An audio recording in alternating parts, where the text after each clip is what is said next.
Hey, what's up? So I'm doing a double dose. Sorry about that. Sorry I was away for a little bit. Um, let's see. So one thing I wanted to talk about, and I think about this a lot as far as different jobs and everything that you do. I think that one important thing I want you guys to realize is I want you guys to, when you choose a career, choose something that you could consider yourself waking up doing every day. It's a miserable existence to wake up every day to a job that you don't like. To wake up every day to a job that is tough to do. I'm gonna explain my situation. I'll be totally honest. I love being a physician. I love doing my job. Let me see if I can be politically correct. I love being a doc. I love doing my job. And being a doc is awesome. I mean, it's a blessing. I'll never change it for the world. And this is one thing you want to consider for those of you guys who are considering going to medical school or going into the medical profession. Um, the tough thing about being a physician is that you go to school and learn all these, different diseases, how to treat these different diseases, but you soon realize that the people making the real decisions about um, how where medicine is going are people who don't do your job. The thing that's interesting about the medical field is that the people making the rules about how care should be administered are people, and this is weird about, here's the weird thing about medicine, and this is why I get frustrated, but why I stay in medicine. And I know this is controversial, and I know some people aren't going to like this, but hey, it's true. If you disagree, talk to me. Hit me up one on one and let me know, okay? But a lot of people who are doctors would agree with this, that the people who are driving the direction of medicine are people who don't even know what you do, who don't do what you do. So how are you going to tell me how to do my job, but you don't do what I do? That's number one. A lot of these people who tell me to do my job are people who've done my job, but they've done my job 10 years ago, 20 years ago. So you haven't practiced medicine today. You're telling me how to disposition a patient, and you some of you don't even do my job, or some of you did my job 10 years ago. If you wanted your appendix taken out, do you want your appendix taken out by a surgeon who did your job 10 years ago? I mean, who took out an appendix 10 years ago, and one who took out their appendix 10 minutes ago. And that's what people don't realize. And the reason I say it's important for somebody to do my job is you got to realize that the body doesn't follow rules. This is your body. Okay. And that's what people don't realize who haven't done my job. These are people who sit behind of a desk or sit at meetings, drinking their coffee, telling me what I should and shouldn't do. The patients don't care about that. They're looking at, metrics that they just aren't realistic. And I'm the one taking all the risk. So you're telling me how to do my job, but if something happens to this patient, I take all the risk. I like that. So that's why I've considered doing administration sometimes. I'm like, wait a minute, I can sit behind the desk and tell somebody else what to do, even though I don't know crap about what they do. Um, so I don't know. It's just interesting. And being a medical physician, this is the only job that I could possibly think of. Correct me if I'm wrong. This is the only job I could possibly think of that. Um, and keep in mind now, I want you guys to compare this to a Fortune 500 job. This is the only job I could possibly think of where um, I'm highly skilled at what I do.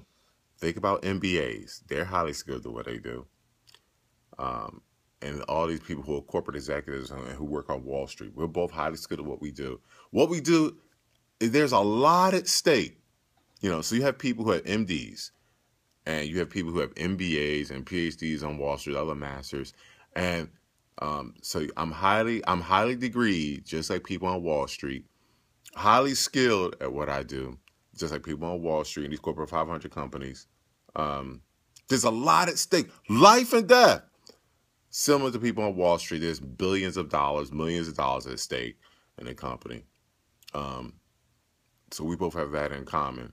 The difference between is that when you're on Wall Street or these corporate executives, when they get everything possible to do their job, like to do their job, they get all the right equipment, all the right staff to do their job, and sometimes just for the promise of they possibly may do their job adequately, they get bonuses and all these things up front. And every time they do a good job, they get these accolades and announcements and high fives or whatever, and they get more. You know, and every time they spend extra hours, oh, and I also work way more than what I need to, but they get all these accolades for putting in extra hours. As a physician, I barely get enough to do my job. I barely get enough personnel to do my job, barely get enough equipment to do my job, barely get enough working equipment to do my job.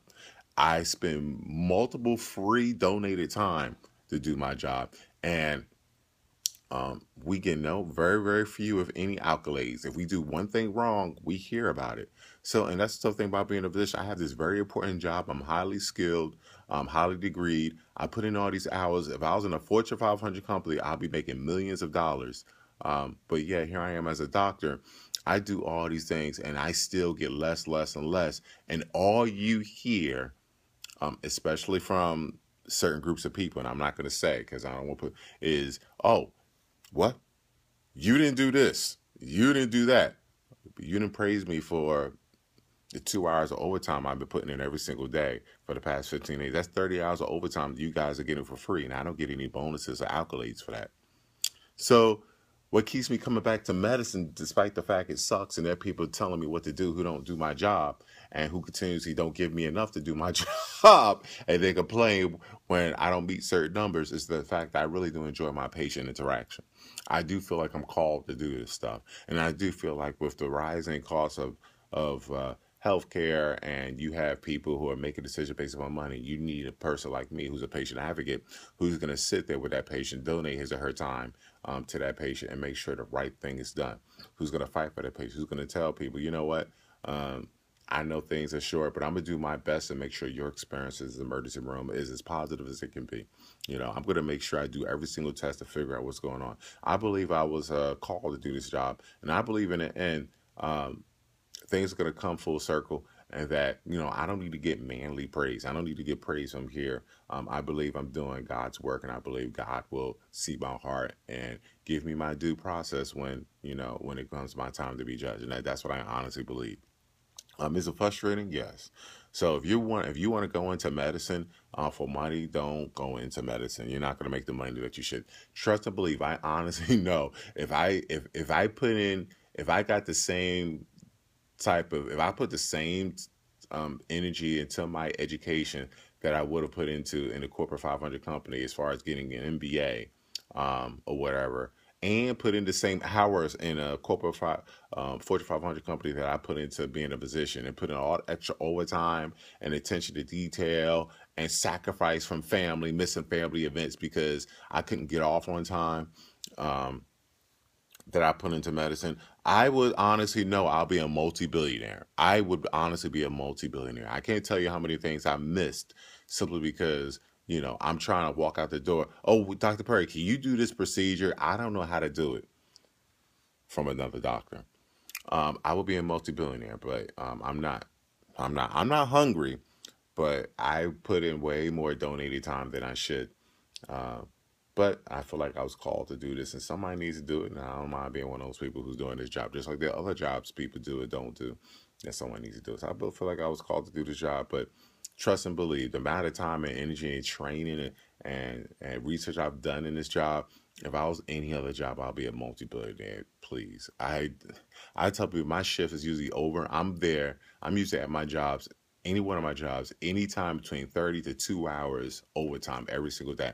I do not get out early ever. There are plenty of people who have jobs where they're done at 5. They get out every day at 4:45, 4:30, sometimes 4 o'clock. Bullshit. Imagine a job where, oh, sorry, I'm shaking my head. I'm just getting all ticked off. Imagine a job where you're supposed to get out at 5, but every day you get out at 7. Hi. So don't go into medicine for the money. Go into because you want to help people. All right? Doc B. Dillon. Peace out.